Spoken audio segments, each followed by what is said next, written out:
Bom dia, boa tarde, boa noite, boa madrugada e dependendo do momento que você estiver assistindo. Ontem, sexta-feira, eu fiquei fora de combate, né? Eu imaginei que eu estava com a Covid-19 e muita dor no corpo. Aí eu fui eu ia procurar um hospital, mas acontece que eu fiquei preocupado. Falei, vou procurar um hospital, embora com plano de saúde, master, não sei o que, mas é bobagem. Na hora que você entra ali, você já está numa atmosfera, né, repleta de vírus, bactérias, né, até você chegar lá dentro para o médico lhe atender, né? Aí eu fui na base do própolis mesmo, mel, e outras coisitas mais. Não é porque não era algo muito, né, significativo, né? Tanto é que eu moro no 12º andar e eu fiz eu falei o seguinte, eu vou subir e descer 12 andares para ver como é que está o meu preparo aeróbico. Dizem que a Covid-19 um dos sintomas, né, é o cansaço. Eu não senti cansaço.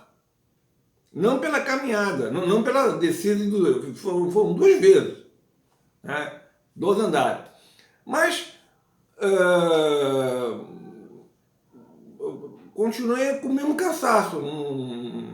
Falei, bom, então vamos guardar. Mas eu já acordei bem, graças a Deus, relativamente bem. Então. Mas eu estava conversando com um colega, foi quinta-feira, sobre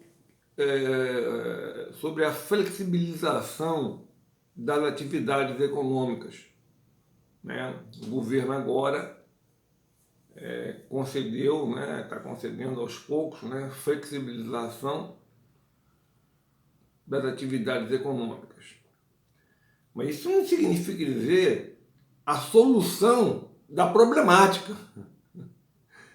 Não fique esperançoso, não. 2020 já vamos encerrar com recessão. Isso aí é tranquilo, isso aí não tem.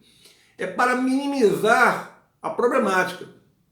Porque notem só, o empresário, ele quando idealiza o seu empreendimento, seja uma loja, seja um restaurante, ou seja uma indústria, não importa, é um empreendimento. Determinados empresários, em razão da sua experiência, ele não contrata nenhum profissional para assessorá-lo, né, sobre o seu empreendimento. Qual será eu vou evitar determinados termos técnicos, aquele economês pesado, para que vocês possam compreender.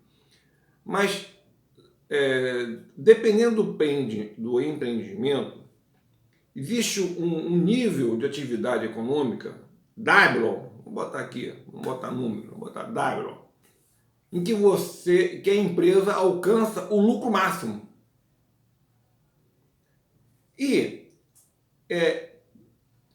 com essa flexibilização das atividades, né, é claro que as empresas vão trabalhar com 30% ou 40% do seu potencial de atividade. Significa dizer também que ela não vai alcançar aquele lucro desejado, aquele lucro esperado, né? Lá no início do ano, lá de janeiro, fevereiro, onde a pandemia ainda não estava aqui muito presente. Já estava presente no Brasil, nós é que não sabíamos, né? Mas, então, o fato de trabalhar com 30%, 40% da capacidade instalada, isso não gera lucro. Claro, evidente, é melhor do que nada. Né? O empresário pelo menos vai conseguir pagar alguns funcionários, mas ele vai ter que reestruturar a empresa, aquela estrutura de empresa, né? Com aqueles equipamentos ou balcões, se for, no caso, uma loja, as instalações, né? Ela foi idealizada para ele operar vendendo, um chute aqui, vendendo 1.000 unidades. Mas acontece que ele não está conseguindo vender as 1.000 unidades. Ele está com aquele empreendimento, com aquela instalação, né? Ele está operando com 30% ou 40%. Realmente, porque você não pode encher um caso do restaurante, por exemplo, que é um caso mais clássico, mais fácil de entender. Você não pode, poxa, ocupar todas as mesas ali, isso aí não existe, né? Então, essa capacidade ociosa não planejada, eis a questão, isso vai possibilitar que algumas contas sejam quitadas. Isso vai. Mas lucro mesmo, para que o negócio, o empreendimento logre êxito, né?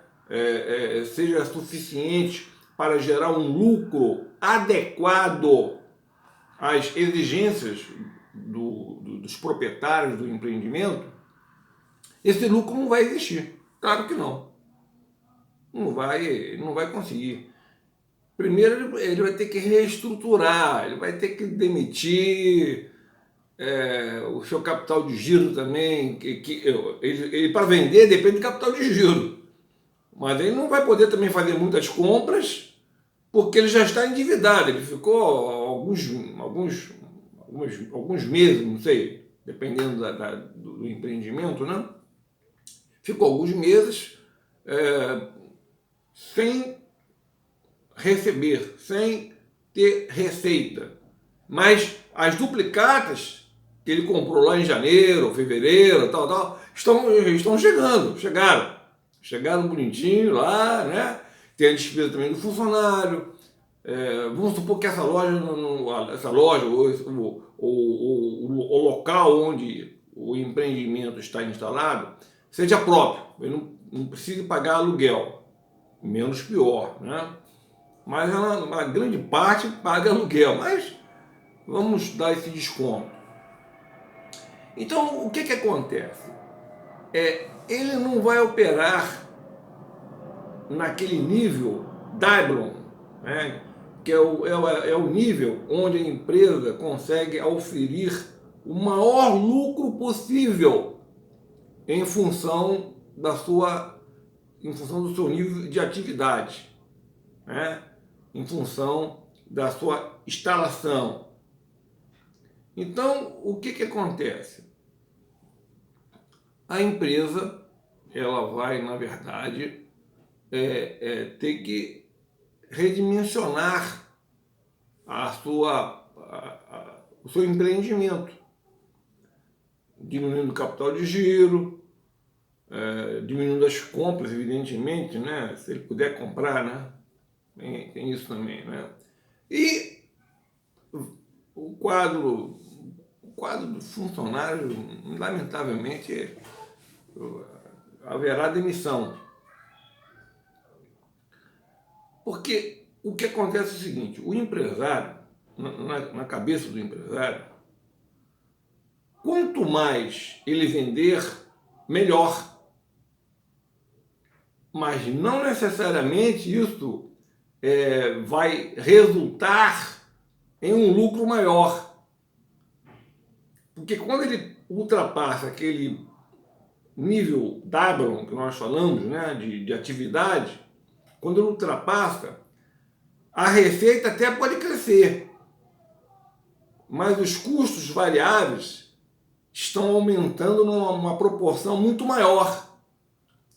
Então, na verdade, ele está vendendo mais, mas o lucro está diminuindo. A questão positiva dessa situação é pelo fato que ele está conquistando o mercado. conquistando clientes. Quem sabe ele pode até ampliar as suas atividades. Não nesse caso agora, não. Estou falando em termos gerais, né? Mas a empresa está operando, às vezes, com 40% da sua capacidade instalada, ou 30% da sua capacidade instalada. Quer dizer, é um empreendimento que ele não está gerando lucro. Ele, no máximo, ele está quitando algumas despesas pretéritas, né? Está evitando o endividamento, porque muito pelo contrário, né? Ele primeiro tem que pagar o atrasado, né? Tem que pagar as duplicatas que já venceram. E é claro que a flexibilização ela pode não resolver não vai resolver de forma alguma, né? Mas vai minimizar o prejuízo, se nós podemos utilizar essa expressão.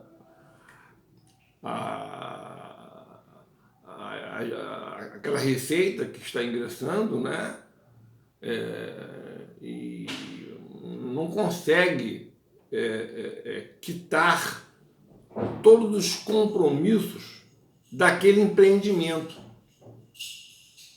Ele fez um empreendimento para operar vendendo 1.000 unidades. Por exemplo, um número qualquer, 10.000 unidades, se vocês quiserem, né?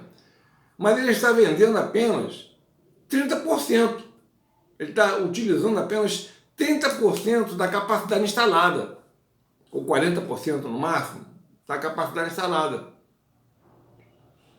Então, significa dizer que ele não vai auferir lucro.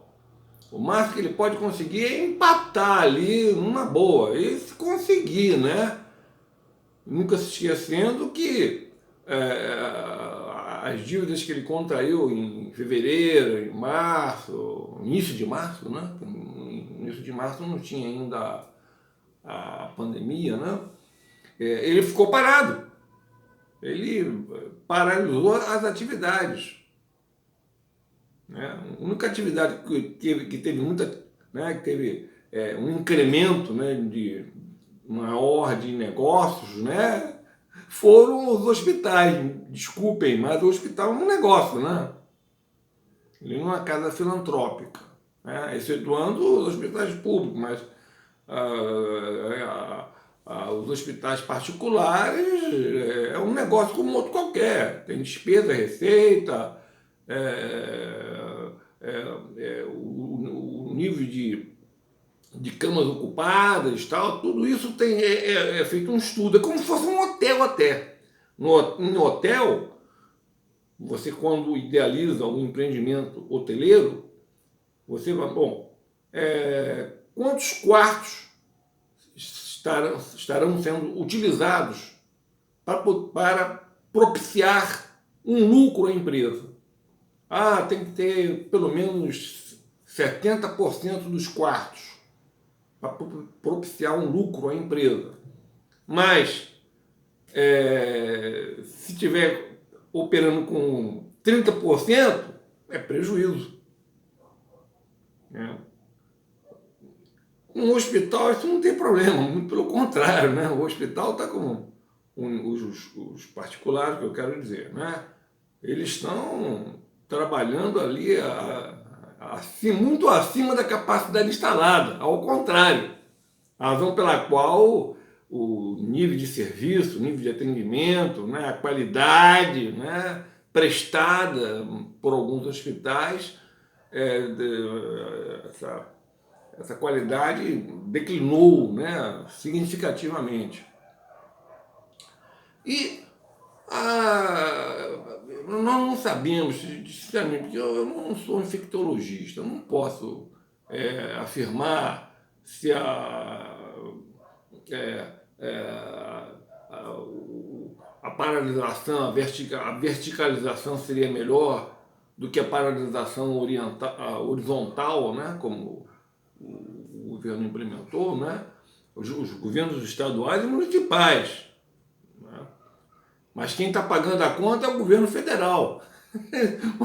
Olha, o Brasil é um negócio muito esquisito, né? Tudo bem, é claro que a Constituição possibilita certas prerrogativas aos estados, aos municípios, mas na hora de pagar a conta é o governo federal, porque muitos estados encontram-se numa situação deficitária, municípios também, nós tivemos uma febre emancipacionista de municípios após a Constituição, né, de 88, e muitos municípios foram criados contando com a verba do governo. Porque a partir de 94, antes de 94, qualquer estado, né, tinha seu banco, né, tinha seu banco estadual. Aqui no Rio era o Banerj, né? Em Minas Gerais era o Bens, tal. Mas tudo isso depois, um daqueles três pegou tudo na privatização. Mas muito bem. Mas o Estado, outrora, né, ele poderia emitir títulos da dívida pública para financiar seu déficit. Ele tinha uma autonomia maior. Mas com o Plano Real, com o Fernando Henrique Cardoso, né, e que foi ministro, depois de ser ministro foi candidato, aí ficou o Rubens Recupero, né? E aquele homem que falou que o que é bom a gente fala, o que é ruim nós vamos esconder para não prejudicar a campanha, né? Foi mais ou menos isso, né, que as parabólicas pegaram. Não sei se vocês estão lembrados dessa situação, né? Mas o que importa é o seguinte, que os municípios tomaram uma decisão, os governos estaduais também implementaram uma decisão, né, da paralisação horizontal, né, não vertical. Eu não sei se isso é certo ou se é errado, eu repito, se eu falar alguma coisa a respeito disso, o Conselho Regional de Medicina pode até me autuar exercício legal da profissão. Eu não sou economista, eu sou economista, eu não sou médico, não tem como eu analisar uma questão que foge da minha área, foge da minha formação acadêmica. Mas então, quem pode emitir moeda agora, né, títulos, é o Tesouro Nacional. Outrora, quando você pegava o Banco Central, aí você pegava títulos emitidos, aí vinha para os estados, né? Estado do Rio de Janeiro, Santa Catarina, São Paulo, Bahia, tal, né? Todos os estados, né? E municípios também. Niterói emitiu títulos da dívida pública, né? No governo de um determinado prefeito aí, que eu não vou dizer o nome, pode ter criança na sala, né? Chato, horrível, não gosto de falar palavrão assim em público. Mas ele contraiu uma dívida externa para poder financiar algumas obras. Bom, diz ele que era para financiar algumas obras, eu não vi, mas tudo bem. Niterói tinha uma dívida externa. E com o Plano Real, isso foi estabelecido que nem o Banco Central ele emitia letras do Banco Central, não emite mais. Vocês podem reparar, aquelas letras do Banco Central, elas são lá de trás, mas muito lá de trás mesmo, porque o plano real, né, estabeleceu que somente o Tesouro Nacional, né, poderia. Então, o potencial econômico do governo federal, ele é grande, ele é muito maior do que o dos municípios. Eu já falei para vocês que 70% aproximadamente, né, de tudo que é arrecadado, governo federal, Tesouro Nacional. Aí vão lá os prefeitos, os governadores, né, de pires na mão, pedindo projeto, pedindo isso, solicitando aquilo, né, para suas bases, né. Tem as bases que usa muito é o legislativo. que usa, né? Que quer fazer uma emenda aqui para poder atender uma base para que eles estão passando dificuldade, a emenda sai, é aprovada e a obra não acontece. Eu vejo isso, eu fiscalizo isso. Eu fiscalizo essa parte macabra, né, da política brasileira. Então, a decisão foi a nível municipal, a decisão foi a nível estadual, com relação, né, à paralisação horizontal, né, as cidades ficaram vazias, já estava até com medo de sair na rua, mas tudo bem. Mas quem vai entrar com dinheiro para valer mesmo, quem vai... bom, os R$600, começando pelos R$600, isso aí foi uma coisa aí. Eu, sinceramente, eu sempre faço um certo elogio à equipe econômica, porque eles são contrários à expansão de base monetária, expansão de meio de pagamento, mas o Bolsonaro também é um cara enjoado, né? Ele não é convencido por médico e o que dirá por economista. Ele sabia que haveria um caos social, pessoal sem receber, então botou R$600, mas isso não é para sempre, gente. Isso não é para sempre. Isso aí vai ter um momento ali que o governo federal vai ter que fechar a torneira, né? E permita Deus que as nossas atividades retornem. Não se enganem, não se enganem. Por mais que a atividade econômica avance nesse período de agosto, né, até dezembro, não adianta. É recessão. Em termos de 2020, recessão, muito desemprego, né? E essa é a nossa realidade crua, né? Um pouco amarga, né? Bem amarga, né? Bem amarga, né? Feliz daquele que ainda tem o seu rendimento garantido, tem a sua casinha própria, está se alimentando, ao contrário, né? Está se alimentando até mais por causa do estado de ansiedade, aquelas coisas todas, né? Mas no final, eu tenho certeza que apesar da recessão de 2020, né, eu acredito ainda no país. Eu acredito no nosso país. 2021 vai ser brabo também, não vai ser fácil não, hein? Estão contando umas histórias aí bonitinhas aí para ninar criança, né? Que 2021 será tudo diferente. Não será não, hein? Não será tão diferente assim não. Bom, pessoal, 23 minutos. Para quem eu estava idealizando falar apenas uns 15 minutos, eu já passei da minha cota. Muito obrigado, muita paz, muito amor no coração de vocês. Muito obrigado.